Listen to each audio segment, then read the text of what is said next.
Hola, hola, buenos días, buenas tardes, buenas noches. ¿Cómo anda mi comunidad jurídicamente organizada?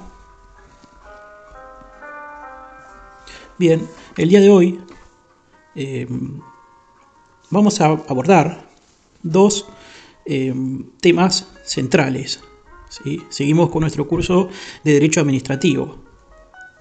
Hoy vamos a hablar, ¿sí?, respecto de lo concerniente a las situaciones jurídicas subjetivas que posee el administrado en el marco de una relación jurídico-administrativa, ¿sí? Es decir, en el marco de una relación jurídica de derecho público, ¿sí?, que son las que se dan entre un particular o un conjunto de particulares y la administración. Y después, en segundo término, vamos a correr el eje para abordar lo relativo, ¿sí?, al carácter reglado, discrecional, que tiene la administración como potestad administrativa, ¿sí? En algún punto estos dos temas se han de estudiar de manera conjunta, ¿sí?, en razón de que la conducta de la administración también repercute, ¿sí?, en la situación subjetiva que se encuentra el administrado, ¿sí? Bueno, ya lo vamos a ver e intentar comprender, ¿sí?, de una manera más clara. Así que bueno, sin más preámbulos, comencemos.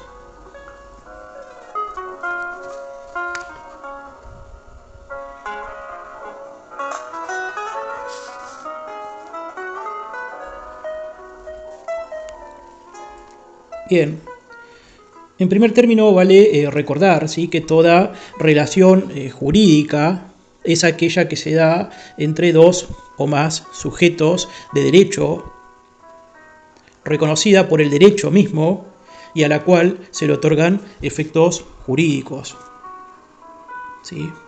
Digamos que esta relación se puede desempeñar en el marco de lo que es el derecho privado cuando estas relaciones fueran establecidas entre dos sujetos particulares, ¿sí?, dos sujetos que carecen de prerrogativas de derecho público, ¿sí?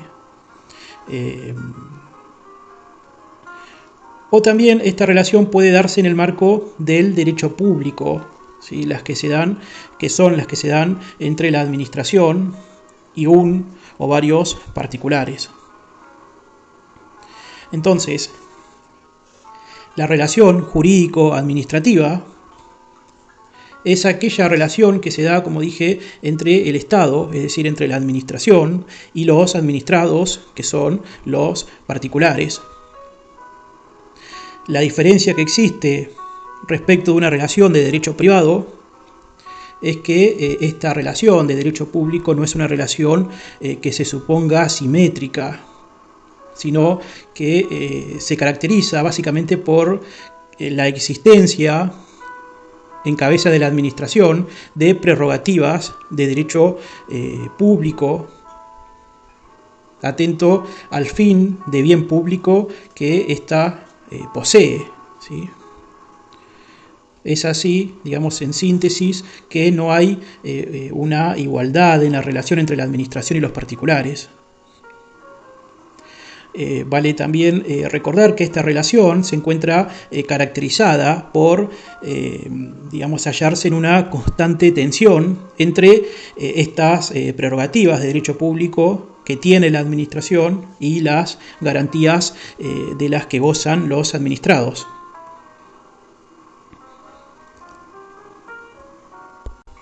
Bien, como hemos hablado, digamos, ya en otras clases, dependiendo en el momento, digamos, histórico en el que se encuentra la relación, ¿sí?, entre el administrado y la administración misma, el particular, ¿sí?, se hallará en una posición determinada respecto de la administración, ¿sí? En algunos casos el administrado se encontrará, digamos, en el marco de esta relación en una posición activa, ¿sí? En una situación jurídica de carácter activo, ¿sí? En general, en estas situaciones jurídicas de carácter activo, el administrado poseerá poderes o potestades concretas que lo facultarán a reclamar, ¿sí? Una conducta debida a la administración, ¿sí? Asimismo, estas potestades o poderes concretos con las que cuenta el administrado, ¿sí? Frente a la administración, poseen estatus diversos, que tienen que ver básicamente con la índole de la protección jurídica que al administrado se le otorga. Incluso vale tener en cuenta que en algunos casos esta protección, ¿sí? Va más allá de una mera protección administrativa, ¿sí? Que el administrado puede hacer valer, sino que incluso esta protección puede ser peticionada en el ámbito judicial. Es ahí en donde viene la clasificación, ¿sí? Que varios doctrinarios han realizado, ¿sí? Que tiene que ver básicamente con concederle, por ejemplo, una clasificación que tenga que ver con si existen o no derechos subjetivos, intereses legítimos, intereses simples, intereses difusos y intereses individuales homogéneos, encontrándose en última instancia en en este estatus jerárquico de protección el interés simple. Bien, ahora volveremos sobre los conceptos, ¿sí? De cada uno de estos medios de protección que posee el administrado, ¿sí? Pero sin antes aclarar que es en este marco, ¿sí? Que el administrado se encuentra en una posición subjetiva de carácter activo, ¿sí? Ya que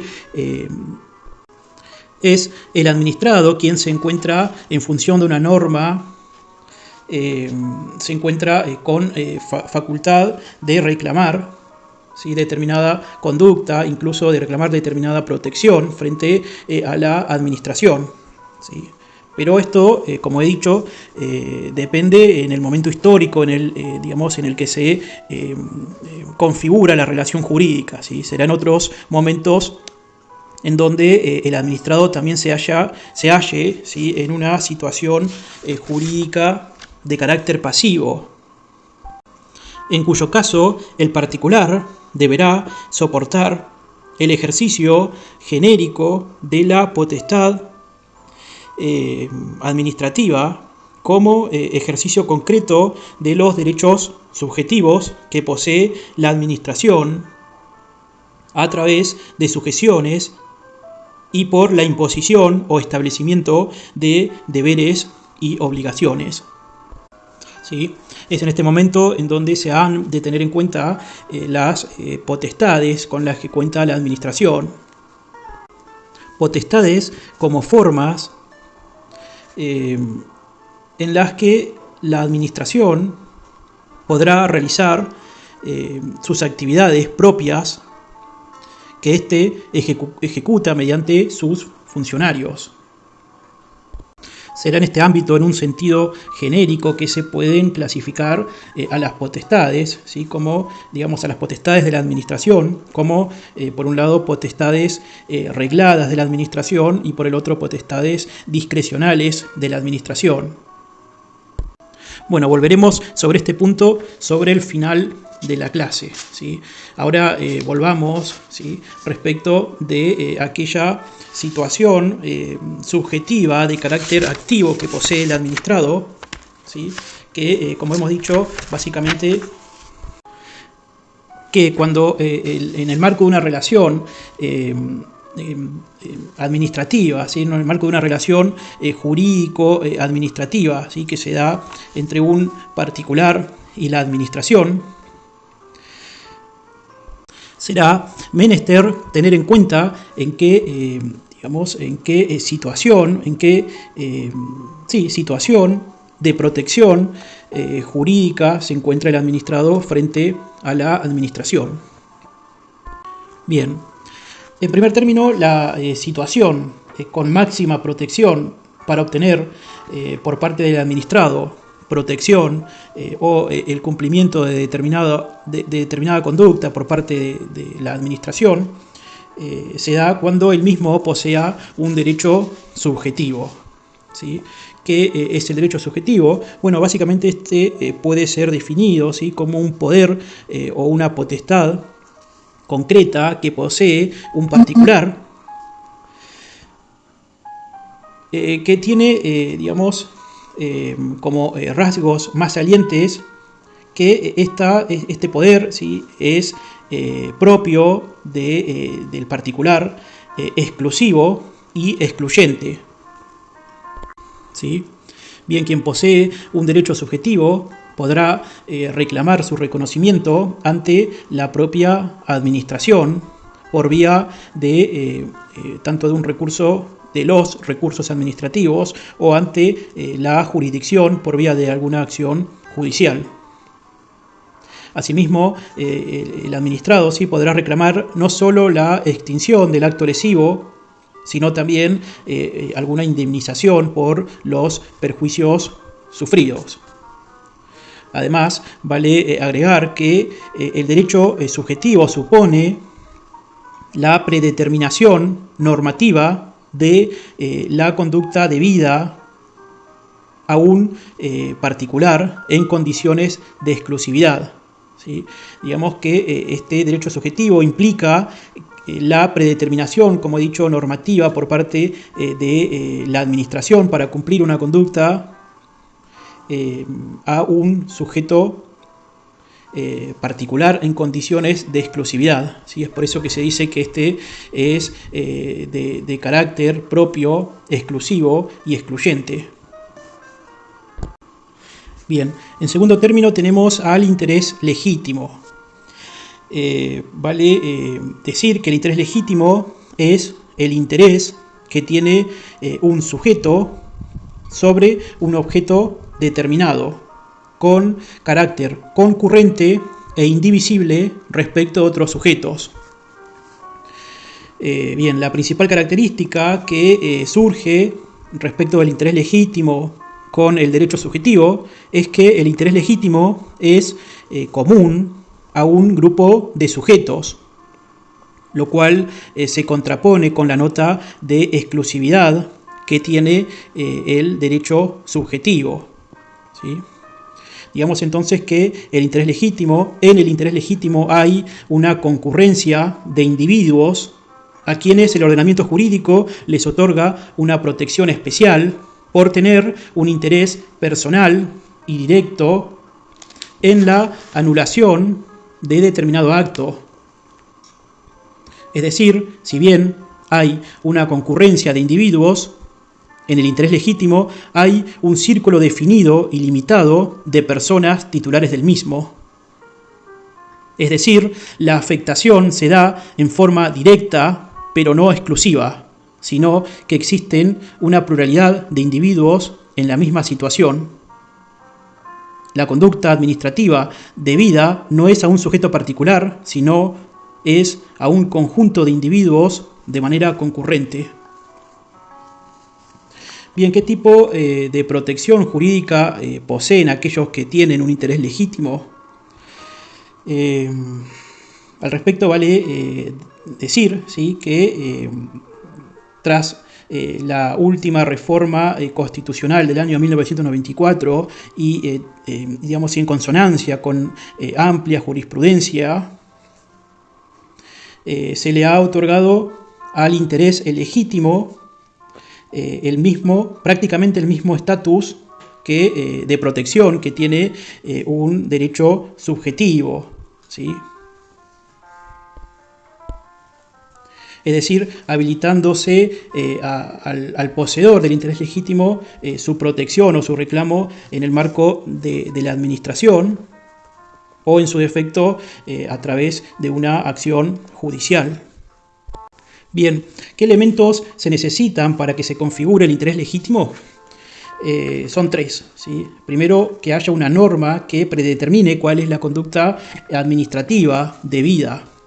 En segundo término, que la conducta debida no sea hacia un sujeto particular en condiciones de exclusividad, sino a un grupo de individuos. Y en tercer término, que debe de haber un interés personal y directo por parte del recurrente, ¿sí? Bien, en tercer término existen aquello que se llama intereses difusos o colectivos, ¿sí? Bien, son aquellos intereses que vienen o que se corresponden a la tutela de bienes colectivos, ¿sí? Digamos que nuestra última reforma constitucional del año 1994 ha venido en el artículo 43 a reconocer, a incorporar dos nuevas categorías de derechos, ¿sí? En su segundo párrafo incorpora los derechos de incidencia colectiva que tienen como objeto bienes colectivos, ¿sí? Y además, y esto lo ha dicho nuestra Corte Suprema en el fallo Halabi del año 2009, que existe una tercera categoría, ¿sí?, de derechos de incidencia, que son los derechos de incidencia colectiva, pero que tienen como protección intereses individuales homogéneos, ¿sí?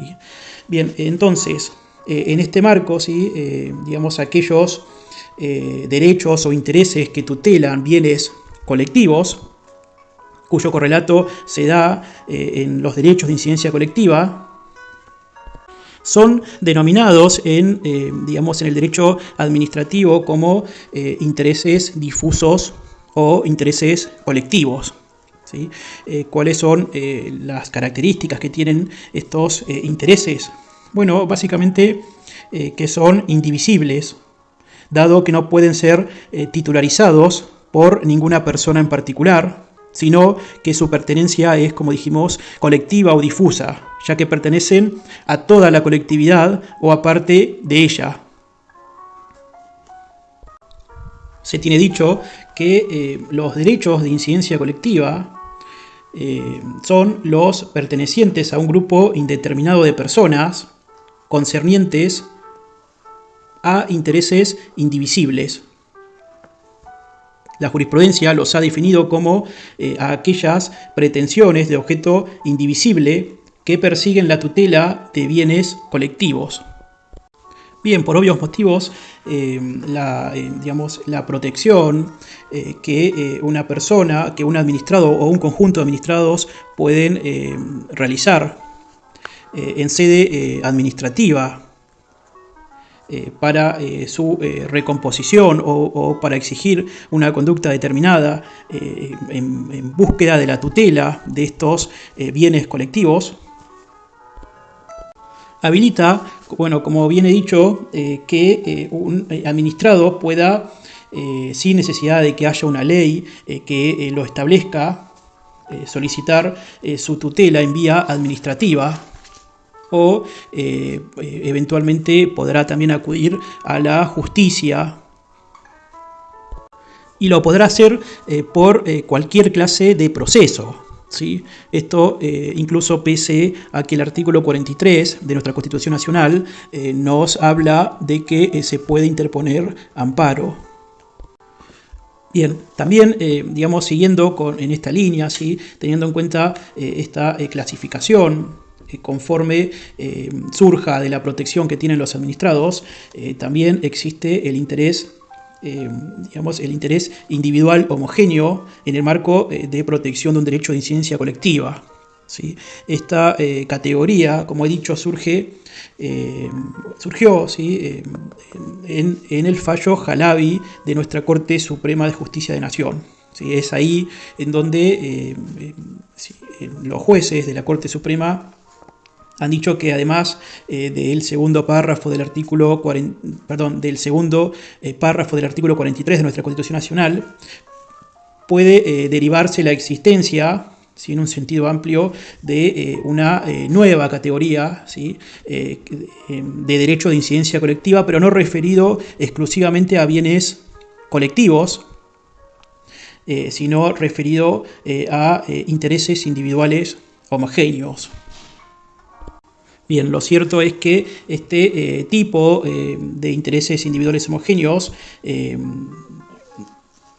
son básicamente derechos esencialmente individuales, en cuyo caso el reclamo lo hace una persona en particular, ¿sí? De manera exclusiva por sus derechos, pero cuyo interés excede el mero reclamo individual, y estaría enfocado en beneficiar a todos aquellos que se encuentren en su misma situación particular.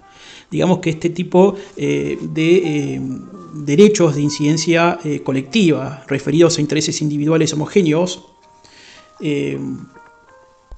corresponden al reclamo que haga una persona en particular en representación de un conjunto de personas que se encuentran en su misma situación particular, en cuyo caso la causa del daño tiene un origen común, y por razones pragmáticas se determina que la sentencia que se dicte tendrá efectos erga omnes. Bien, de la misma manera que en el caso anterior, ¿sí? La tutela de estos intereses se podrá realizar tanto en vía administrativa como en sede judicial y por cualquier clase de procesos. Bien, por último, en este escalafón jerárquico, ¿sí? Existe aquella situación más endeble, ¿sí? Básicamente es la de la que concede un interés simple, ¿sí? ¿Qué podemos decir respecto al interés simple? Este es el interés común a todos los ciudadanos respecto de que todos tienen para el cumplimiento de la ley. Quien posee un interés simple solo tiene protección administrativa y no judicial por vía de denuncia. No podrá interponer ningún recurso. Y la diferencia que existe entre el interés simple y el interés legítimo es que el interés simple corresponde a todos los ciudadanos sin distinción.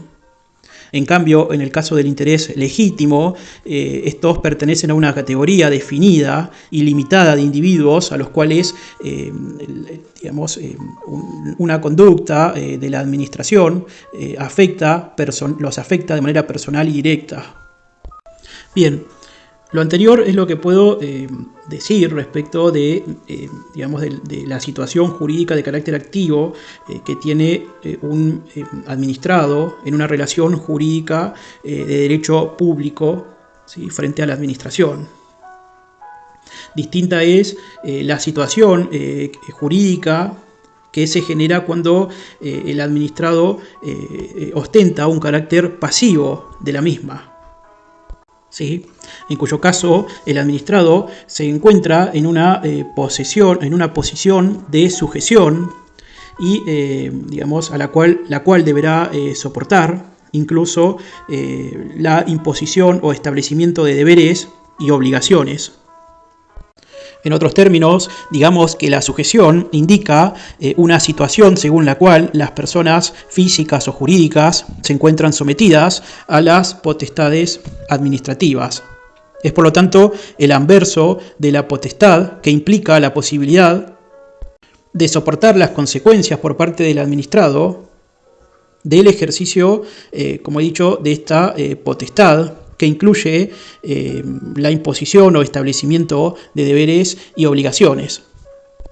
Digamos también que su conocimiento resulta imprescindible para poder comprender el funcionamiento de todo el esquema de las situaciones jurídicas pasivas en que el administrado se encuentre frente a la administración pública y las limitaciones a que el poder jurídico de esta última se encuentra sometido. Es así que se puede, como he dicho, diferenciar, ¿sí? entre el deber y la obligación, concepciones que recaen sobre el administrado en atención a intereses que no le pertenecen, sino que corresponden a una persona distinta o a la comunidad misma. Bien, en primer término tenemos al deber en sentido estricto. Este nace de una norma general y no de una relación jurídica intersubjetiva. En cambio, la obligación supone un vínculo proveniente de una relación jurídica de la cual surge el poder reconocido a favor de otro sujeto a obtener el cumplimiento de la conducta debida. En este caso, la conducta debida aparece impuesta en consideración a los intereses propios de la administración. Igualmente, para que la administración pueda exigir el cumplimiento de un deber o de una obligación, incluso una sanción, la aplicación de una sanción en caso de incumplimiento, se requerirá siempre el dictado de un acto administrativo que determine concretamente la obligación del administrado. Autores como Comadira o Ordillo hablan del sometimiento no solo de la ley por parte del Estado, sino hablan del sometimiento del Estado a la juridicidad. Es decir, acorde a esta idea, el Estado no puede hacer nada que no esté expresamente habilitado por una norma. Esta necesidad estatal de ejercer las funciones dentro de los precisos límites del derecho positivo actúa como una garantía de los administrados contra las posibles arbitrariedades de la autoridad. ¿Sí? Es entonces ahora que entramos a hablar respecto de las potestades de la administración. ¿Sí? En principio quiero terminar llegando a esta clasificación de las que le he hecho referencia con anterioridad, que tiene que ver con que existen básicamente dos tipos de potestades, tanto por un lado la potestad reglada que posee la administración, como por el otro la potestad discrecional que posee la administración. ¿Sí? Bien, como ya hemos dicho, las potestades de la administración pueden ser definidas como aquel poder o potestad, es decir, como manera específica en que se puede manifestar el poder del Estado para llevar adelante sus funciones específicas. Digamos que las potestades administrativas son facultades que tiene la administración para realizar las actividades que le son propias y que éste ejecuta mediante sus funcionarios. Bien, estas potestades pueden ser clasificadas básicamente en cuatro tipos. ¿Sí? Primero tenemos las potestades reglamentarias, que es la facultad que tiene la administración para dictar reglamentos. La potestad imperativa o de mando, que se caracteriza por impartir órdenes a los administrados. La potestad sancionatoria, que es un correlato de la potestad imperativa, es decir, si la administración establece comportamientos exigibles, tiene asimismo la potestad de decidir cómo actuar cuando la orden no le es cumplida. Y por último existe la potestad jurisdiccional, ¿sí? En cuyo caso la administración posee la capacidad de establecer cuál será el derecho aplicable a una eventual controversia. ¿Sí? Ahora, ¿en qué instrumentos jurídicos estas potestades de la administración se pueden manifestar?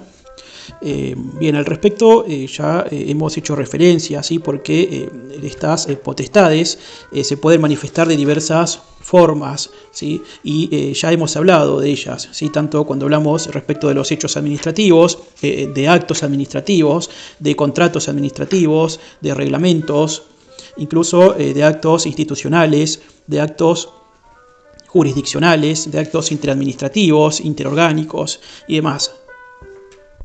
Lo cierto es que ese comportamiento del poder administrador es la forma en que se expresa la potestad administrativa. ¿Sí? Bien, en algunos casos este comportamiento que posee el poder administrador se puede, fundamentar, ¿sí? En una norma jurídica específica, la cual le dirá o le dice a la administración cómo es que debe actuar y cómo es que debe decidir. ¿Sí? Estamos en este caso frente a potestades regladas.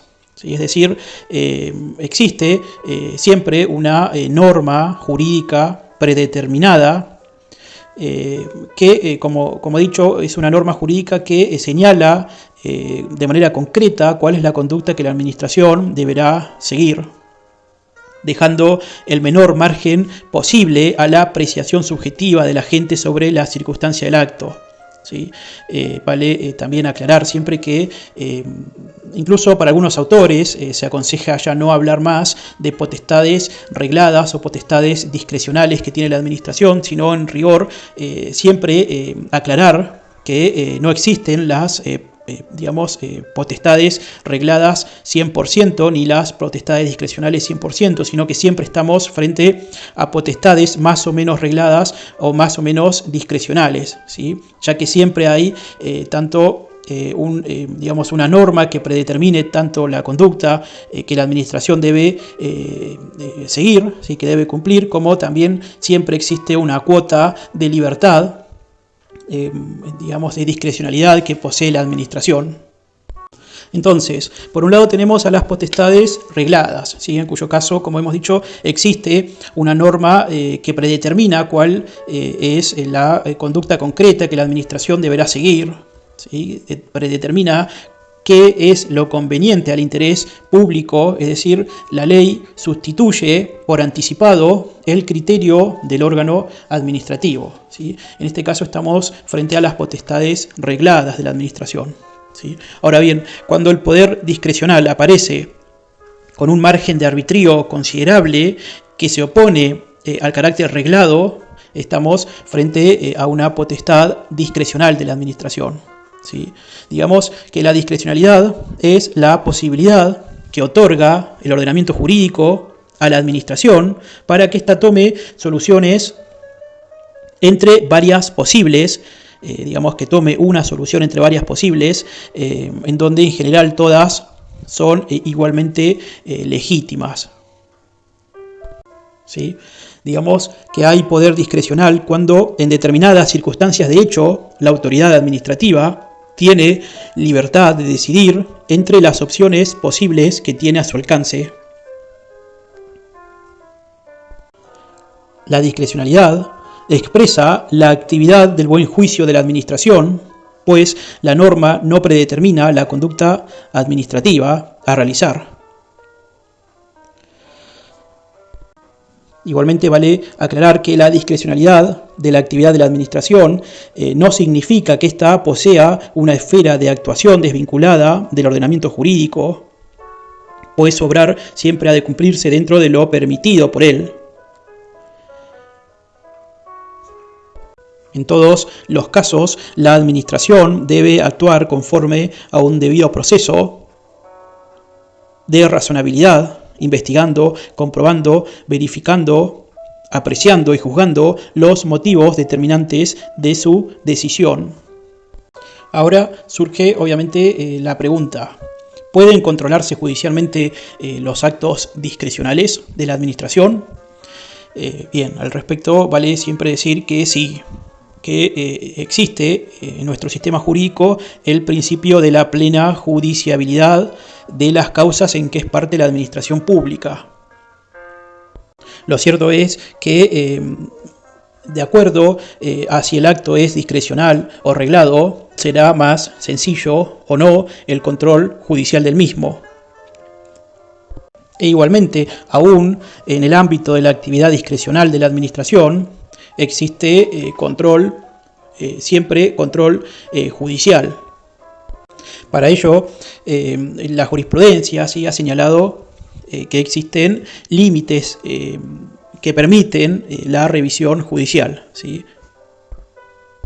Y que a la vez operan como una reducción a la discrecionalidad de la administración, ¿sí? ¿Cuáles son estos límites? Bien, en primer término, la existencia de los elementos reglados del acto discrecional. Digamos que siempre, en todo acto, aún en un acto discrecional, existen elementos que son reglados y que como elementos reglados son suficientes para no justificarse una abdicación total al control sobre los mismos. ¿Cuáles son estos elementos bien, que están siempre presentes? Son la existencia de la potestad ejercida, ¿sí? La competencia para ejercer esa potestad, el fin de interés público que debe regir la actuación estatal, la motivación, etcétera, ¿sí? La competencia, por ejemplo. En segundo término, dentro de estos límites existen los llamados límites técnicos, de la cual deriva el término discrecionalidad técnica. Esto quiere decir básicamente que en algunos supuestos la administración debe decidir conforme a estándares técnicos, ¿sí? Entonces, cuando existen estos estándares técnicos, la discrecionalidad que se otorga a la administración no significa que ésta pueda actuar en contra de esas reglas técnicas, ¿sí? De esos estándares técnicos, más cuando ellos se hallen claros y uniformes. Entonces, la discrecionalidad técnica se configura cuando la norma exige adoptar un juicio científico o técnico por parte de la administración. Esto va a depender de cada caso en concreto y si la decisión es revisable por haberse apartado o no del criterio técnico adoptado, ¿sí? Bien, por último, dentro de los límites que existen y que permiten su revisión judicial, ¿sí? Dentro de estos límites de la potestad discrecional, es la aplicación de la técnica de los conceptos jurídicos indeterminados, ¿sí? Bien, al respecto puede decirse que esta técnica, ¿sí?, parte de reconocer que todos los conceptos, sean determinados o no, presentan un halo de certeza y una zona de penumbras, que contienen siempre algún grado de indeterminación, por lo que la interpretación se torna siempre necesaria. Entonces, el control judicial se habilita. Bien, lo cierto es que esta técnica supone, ¿sí?, la existencia de conceptos definidos genéricamente por el ordenamiento jurídico positivo, como puede ser, por ejemplo, el caso de oferta más conveniente, enfermedad contagiosa, planificación deseable, etcétera. Bien, lo cierto es que la existencia, ¿sí?, de estos conceptos jurídicos determinados o indeterminados supondrá, como he dicho, la necesariedad, ¿sí?, por parte de la administración de encontrarse obligado a adoptar una única decisión que será la más justa y posible, o la más ajustada y posible respecto del término. E incluso, aun cuando se acepte que ciertas decisiones sobre conceptos jurídicos indeterminados admiten dos o más soluciones justas, es evidente que en este marco el de la solución justa, ¿sí?, viene a operar como un límite de reducción de la discrecionalidad administrativa. Aún, claro, que se permite un cierto margen de elección por parte de la administración, ¿sí? Bueno, me parece que hasta acá por hoy hemos visto entonces lo relativo, haciéndose una síntesis general de lo que hemos visto. En primer término, lo relativo a la sujeción por parte del administrado, ¿sí?, en el marco de una relación jurídica de derecho público, ¿sí?, tanto cuando el mismo se encuentra en una, en una fase activa de la relación jurídica frente a la administración, como cuando se encuentra frente a una fase pasiva frente a la administración, ¿sí? Asimismo, en ese marco, en el marco cuando el administrado se encuentra en una fase pasiva, ¿sí?, es decir, cuando el mismo debe soportar tanto esa sujeción pasiva en la que se encuentra frente a la administración, como también cuando debe soportar la implementación de deberes y obligaciones que se le imponen a su costa. Cuando el administrado se encuentra en una sujeción pasiva, ¿sí?, frente a la administración, esta sujeción supone la aplicación, ¿sí?, supone el ejercicio de potestades de la administración, ¿sí? Así que hemos finalizado haciendo mención, ¿sí?, de que este ejercicio de las potestades que posee la administración pueden clasificarse básicamente en dos tipos, ¿sí?, potestades por un lado, regladas y potestades discrecionales, siempre haciendo referencia, siempre aclarando que en rigor y conforme a la doctrina moderna ya no se habla más de potestades ni 100% regladas ni potestades 100% discrecionales de la administración, sino que siempre estamos frente a potestades más o menos regladas o más o menos discrecionales, ¿sí? Las cuales siempre digamos, admiten un control, una revisión por parte del Poder Judicial, ¿sí? Sino que según se exprese esa potestad, ¿sí? Es decir, de acuerdo a si ese acto es discrecional o reglado, según sea el caso, será más sencillo o no el control judicial del mismo. Y para ello, es decir, para habilitar esta revisión judicial, es que se han digamos, elaborado límites que suponen este actuar, ¿sí? Límites que tienen que ver, por ejemplo, a la conformación de estándares técnicos, es decir, límites técnicos, a límites que tienen que ver con los elementos reglados del acto discrecional. Es decir, aún frente a un acto que se considere 100% discrecional, existen aún en ese tipo de actos elementos reglados, ¿sí? Como puede ser, por ejemplo, la existencia de, primero, de la potestad ejercida, de la competencia para ejercer esa potestad y el fin, interés público que debe regir la actuación y la motivación, no me quería olvidar, ¿sí?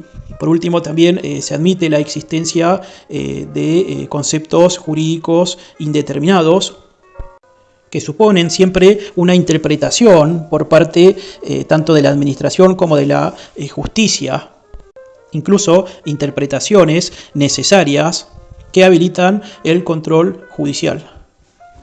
Bueno, gente, hasta acá por hoy. Como he dicho, espero que les sirva. Si así fue, te pido que dejes un comentario, te suscribas, compartas con tus compañeros y compañeras de estudio. Y bueno, será hasta la próxima. Saludos.